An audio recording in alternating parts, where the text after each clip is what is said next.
No JBN de hoje, você vai ver que o uso da cloroquina pode ser feito por médicos em pacientes que não estão em estado crítico, desde que os profissionais se responsabilizem por isso.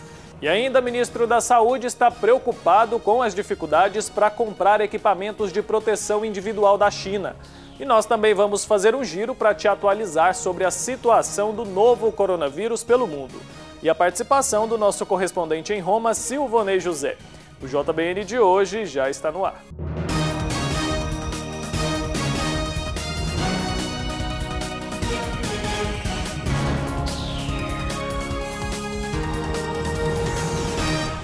Olá, boa noite, seja muito bem-vindo ao Jornal Boa Notícia desta quarta-feira, 8 de abril. O ministro Mandetta afirmou que a decisão sobre afrouxar ou não o isolamento social deve ser tomada pelos estados e prefeituras. Segundo ele, o papel do Ministério da Saúde é oferecer parâmetros para que a decisão seja tomada. O ministro também falou sobre a preocupação com a falta de equipamentos de proteção individual para os profissionais de saúde. O ministro explicou que os critérios para a decisão de afrouxar o isolamento social, divulgados em um boletim na segunda-feira, são parâmetros oferecidos para que os estados e municípios tenham mais segurança.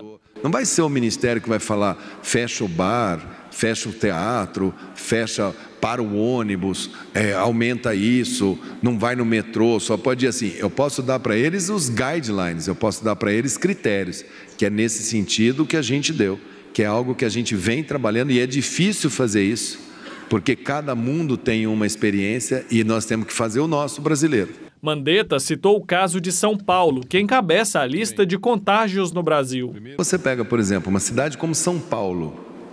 Ali, São Paulo tem todos os elementos para reforçar, dobrar, triplicar até se ela quiser, porque ela tem ali parâmetros. Eu estou dando para eles parâmetros. Ninguém tinha parâmetro. Era uma coisa assim, eu vou fazer porque eu acho que eu tenho que fazer. Eu vi a Itália fazendo, eu vi os outros países fazendo, então eu vou fazer. Agora, eu pego uma cidade, por exemplo, nem sei, não posso nem citar o nome de uma cidade, mas sei lá, uma cidade B, eu não sei todas de cabeça, mas vou dar um exemplo bem grosseiro. Eu pego uma cidade X lá, no meu estado, Maracaju, nem sei, tadinha da minha Maracaju, está lá tão bonitinha, e falo, olha, eu vou parar tudo em Maracaju. Pô, mas não temos nenhum caso aqui. Aqui tem 10 mil habitantes, nós temos os leitos. Então ele deu parâmetros. Olha, se você tem mais de 50% dos leitos que você precisa disponíveis, parados para atender, se você tem todos os equipamentos de proteção individual abastecidos, quer dizer, ele te dá alguns parâmetros, mas não é, o Ministério da Saúde nunca é quem adota o grau de rigidez.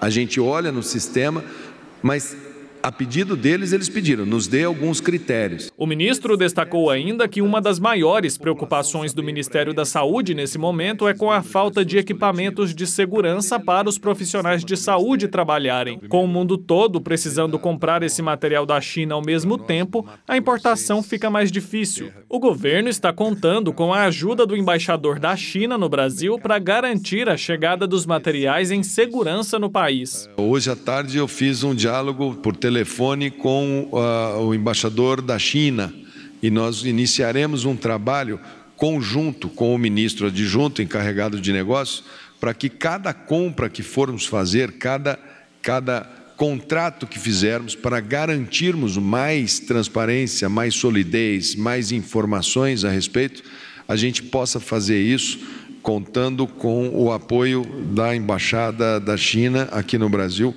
algo que a gente sabe da importância dessa, não digo parceria, mas desse esforço comum entre Brasil e China nesse momento para podermos garantir que possamos ter os nossos equipamentos aqui. Outra preocupação é com a quantidade de respiradores mecânicos. O equipamento é fundamental para o tratamento dos pacientes com sintomas mais sérios.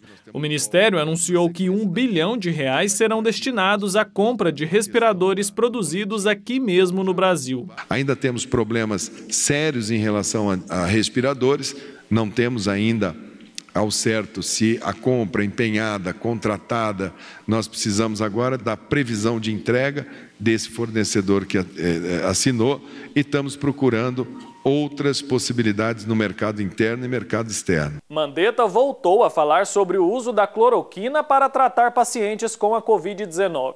Os médicos podem prescrever o medicamento, desde que assumam os riscos para os pacientes. Por enquanto, o uso da hidroxicloroquina só é recomendado pelo Ministério da Saúde para tratar pacientes críticos e graves. Mas se o médico avaliar que o medicamento deve ser usado em pacientes com quadros mais leves da doença, a responsabilidade fica a cargo do profissional. A caneta e o CRM do médico está na mão dele. Se ele quiser comunicar ao paciente dele, olha, não tenho nenhuma evidência, acho que poderia usar esse medicamento com tal risco, tal risco, tal risco, podemos ter isso, isso, isso, e se responsabilizar individualmente, não tem óbice nenhum, ninguém vai reter receita de ninguém.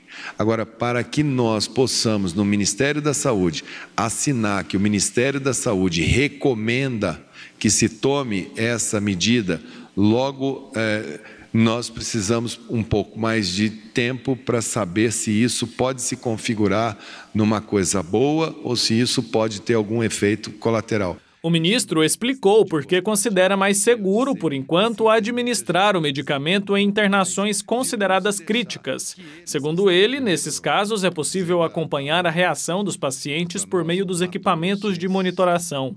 Porque eles estão com todos os monitores 24 horas por dia. Ele está dentro de um CTI, você está dando o remédio e você está vendo, opa, o rim dele começou a parar. Então diminui a dose do remédio. Opa, o fígado dele, as enzimas estão explodindo.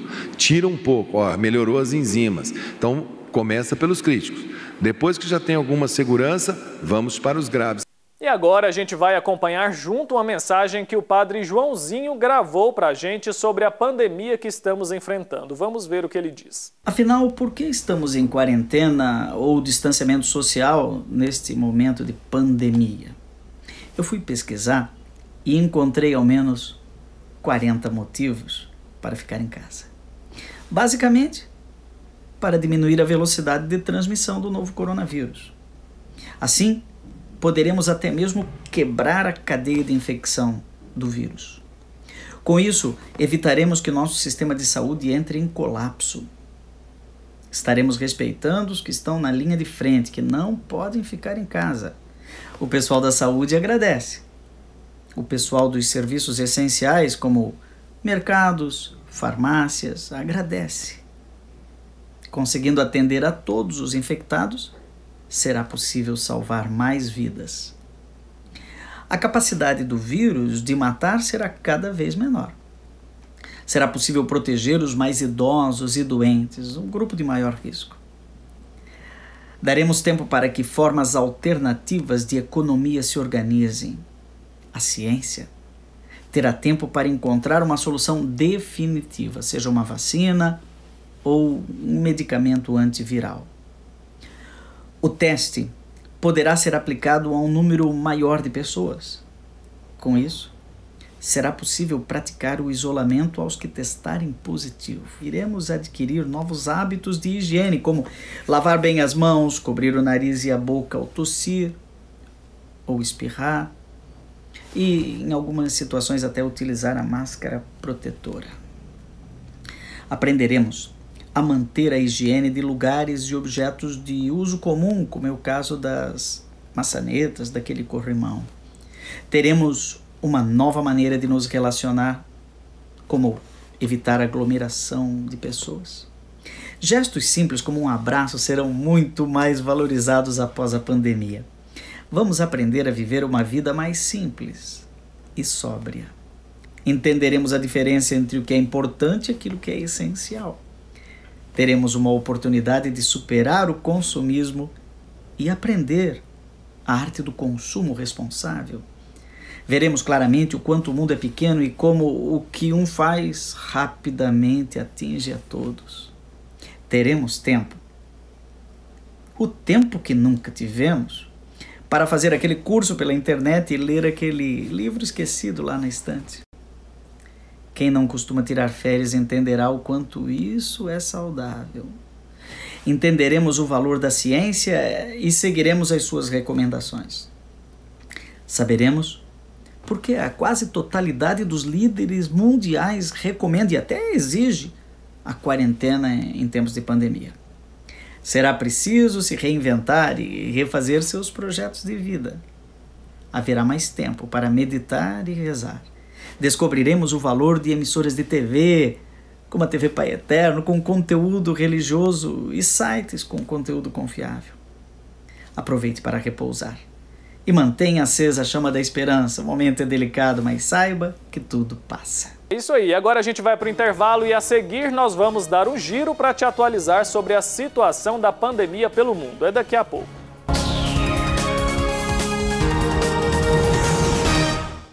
O amor do Pai Eterno está presente em todo lugar e a missão da FIP é levar esta mensagem adiante. E tudo isso só é possível graças à nossa união. Reze conosco, ajude a fazer o bem. Faça parte desta família de amor.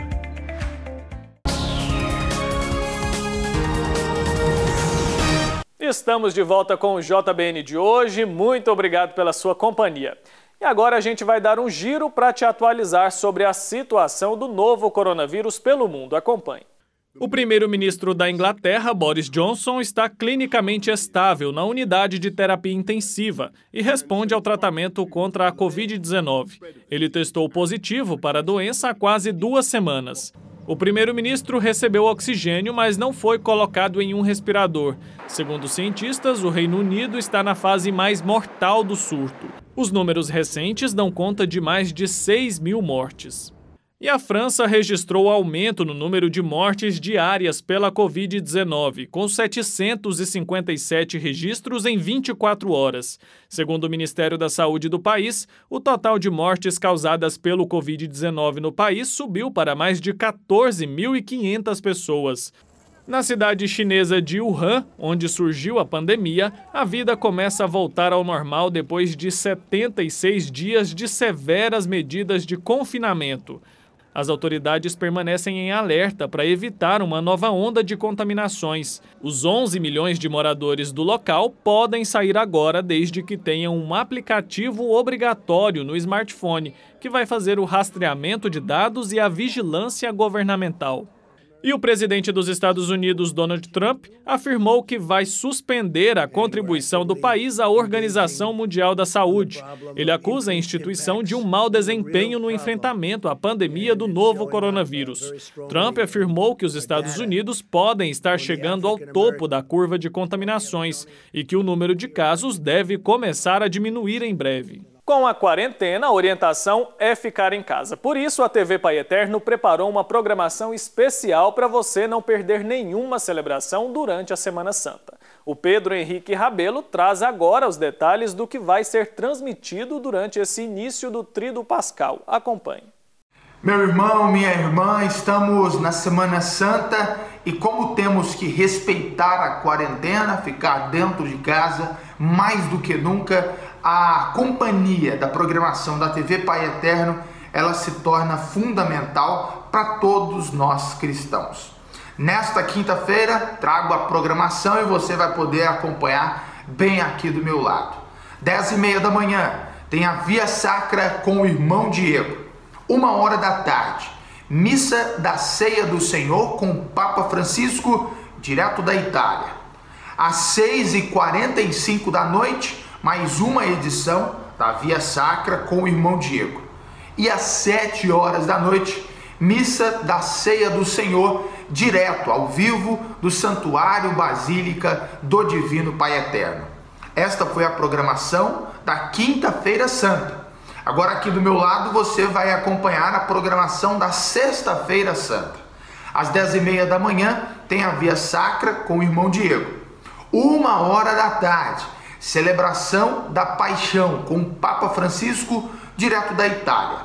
Às 3h da tarde, tem a celebração de adoração ao mistério da Santa Cruz, direto do Santuário Basílica do Divino Pai Eterno aqui em Trindade. Às 7h da noite, tem a Via Sacra, também no Santuário Basílica do Divino Pai Eterno em Trindade. E para encerrar a programação da Sexta-feira Santa, às 10h10, tem a Via Sacra com o Papa Francisco, direto da Itália.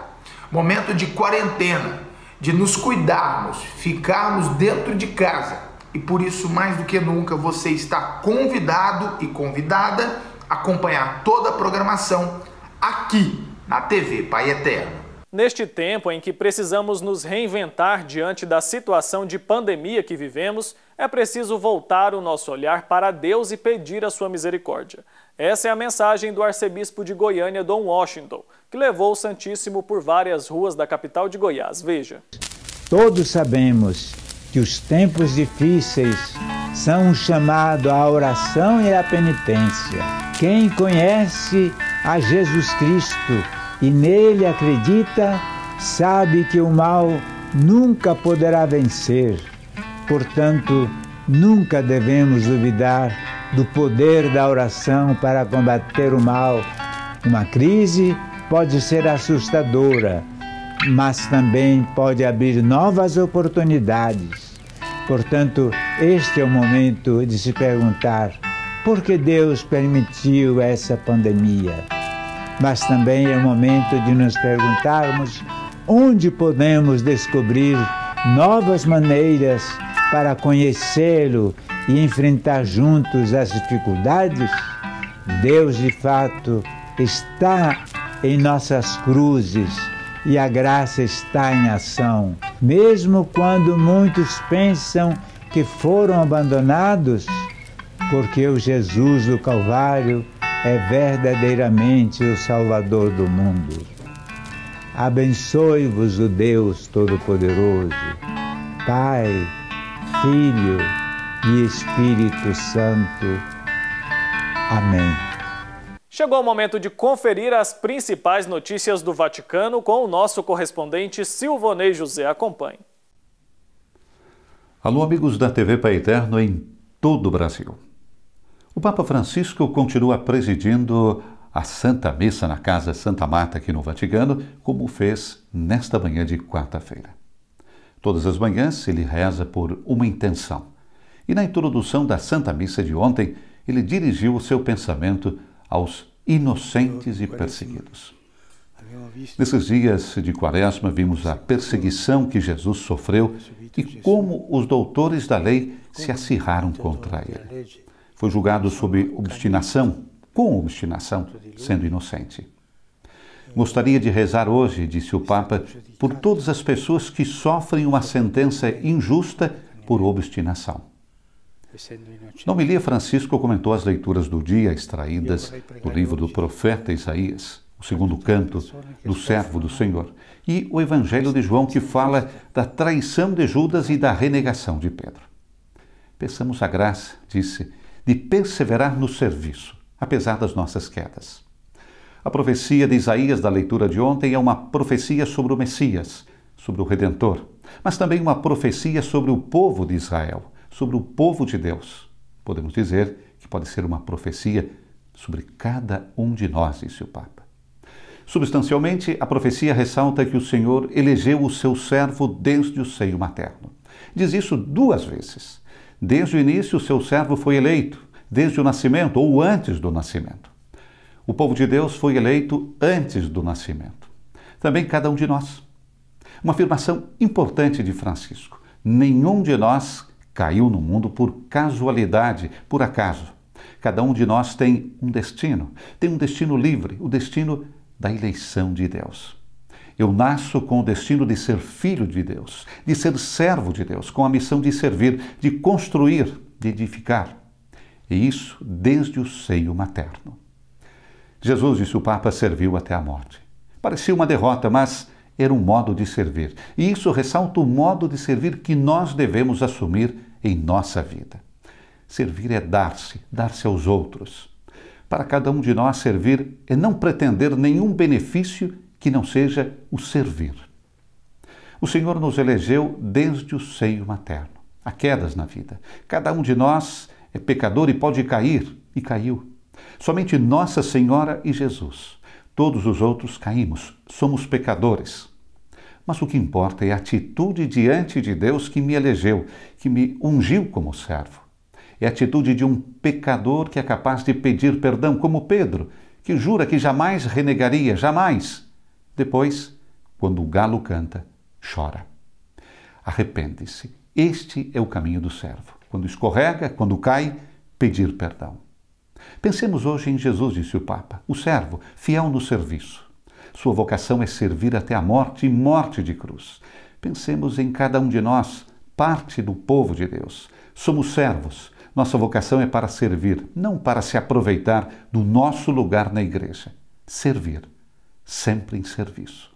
E com a proximidade do Pêssach, a festa de Páscoa judaica, o Papa Francisco enviou uma mensagem ao rabino-chefe de Roma, Ricardo de Sene.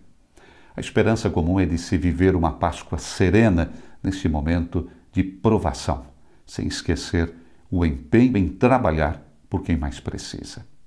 O Pontífice convidou ainda a renovar as relações de amizade e empenho pelos mais necessitados da nossa sociedade, especialmente na atual provação que todos estamos atravessando.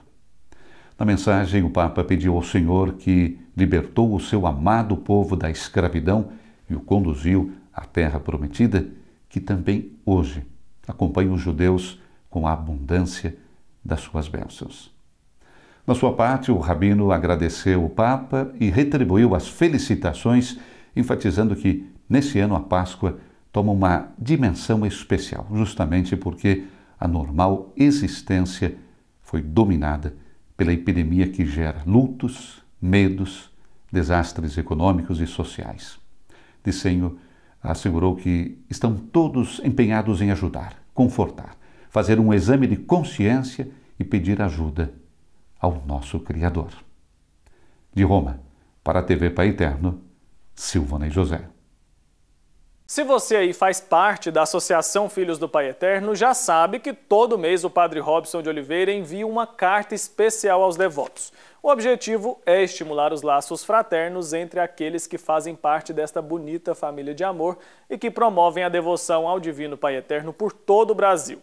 E eu estou aqui agora com a cartinha do mês de abril, essa daqui, ó. Além do texto motivacional, o texto de motivação que é feito pelo próprio Padre Robson, tem os testemunhos de pessoas que tiveram as suas vidas transformadas graças ao Pai Eterno. E aqui também tem sugestões de leituras bíblicas indicadas pelo Padre Robson para oração, para reflexão. Então são muitas as reflexões, as mensagens de fé, esperança e amor que a gente sabe que a gente está precisando muito nessa época que a gente está vivendo, não é? E junto com essa cartinha, junto com tudo isso que eu falei para você, vem também o boleto, que é para você fazer a sua contribuição, fazer a sua doação, que é espontânea e no valor que o seu coração inspirar, tá bom? Se essa carta, por algum motivo, não chegou na sua casa ainda e você quer fazer a sua contribuição, você pode fazer isso por meio de uma transferência bancária. Os dados estão aparecendo embaixo aqui da sua tela. Você pode doar pela Caixa Econômica Federal, pelo Banco do Brasil, pelo Bradesco, pelo Itaú e pelo Santander. Além disso, a AFIP também disponibiliza esse código que está no canto da sua tela, é o QR Code. Você pode apontar a câmera do seu celular, você aciona a câmera, aponta para esse código e ele vai te levar direto para a página de doações lá do nosso portal. Aí você vai ter duas formas de contribuição. O boleto, que pode ser gerado e pago por meio do aplicativo do seu banco aí no seu celular, e a outra forma é o PayPal, que é uma forma de pagamento feita pelo cartão de crédito. Fazendo isso, você ajuda essa obra de evangelização que precisa muito da sua contribuição, tá certo? Então vamos nos unir para que o nosso trabalho seja cada vez mais forte e chegue ao coração de mais e mais pessoas Brasil afora, tá bom? Se você ficou com alguma dúvida a respeito de alguma dessas informações que eu falei para você aqui, não se preocupe, é só você pegar o telefone e ligar para o 62 35069800, uma atendente vai falar com você, vai te explicar tudo em detalhes, tá certo? E aí você contribui e ajuda aqui nessa grande obra de evangelização, ok? E esse foi o JBN de hoje, muito obrigado pela sua audiência, lembrando que amanhã nós estamos de volta e eu conto com a sua companhia.